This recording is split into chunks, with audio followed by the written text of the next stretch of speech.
Hey y'all, welcome back to Movement Link. So I want to talk about an issue that I see with new people in the gym, but also I see this all over the course when I'm doing obstacle course races, and it's really just people's grip and how they hold on to things. So what we know is that we want to get as much muscle involved, and we want to get our joints in the best leverage positions possible to optimize and make things as efficient as possible. So the grip that we use in the gym over and over and over and over again is going to be this flexed wrist, where we're trying to get this pinky knuckle up on top of the bar with the wrist flexed. So that position there is going to allow me to get those shoulders down away from the ears and create torque into that bar and really tie into my lats. If I'm holding on to a barbell, I grip the same way. A kettlebell, I grip the same way. And all of this just changes the angle of force a little bit. It shortens the distance of my pull, but it really ties in our big old back muscles into whatever we're holding on to. What we see all the time in the gym is that as soon as people's grips turn from this to this, their time is limited, and almost immediately we see that shoulder go up. They're just not in a good position anymore. They're not getting good reps in, but also they don't have the ability to get good reps in.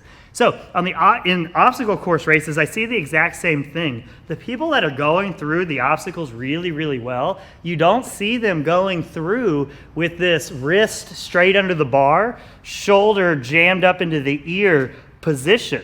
This is just a death wish. It's just your time is limited. You might be able to hang on for a little bit, but you're not going to be able to make any moves and control what you're doing.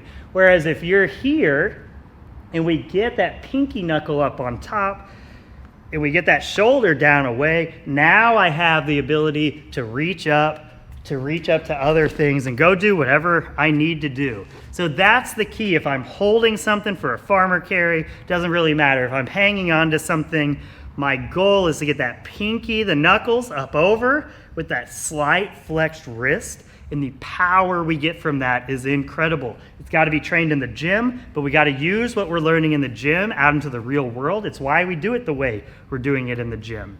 The other thing is you probably have come across those obstacles with things that spin. The reason things that spin are so much harder is now you can't get that flexed grip. So now everything spins, no matter how you hold it spins, and you go straight down.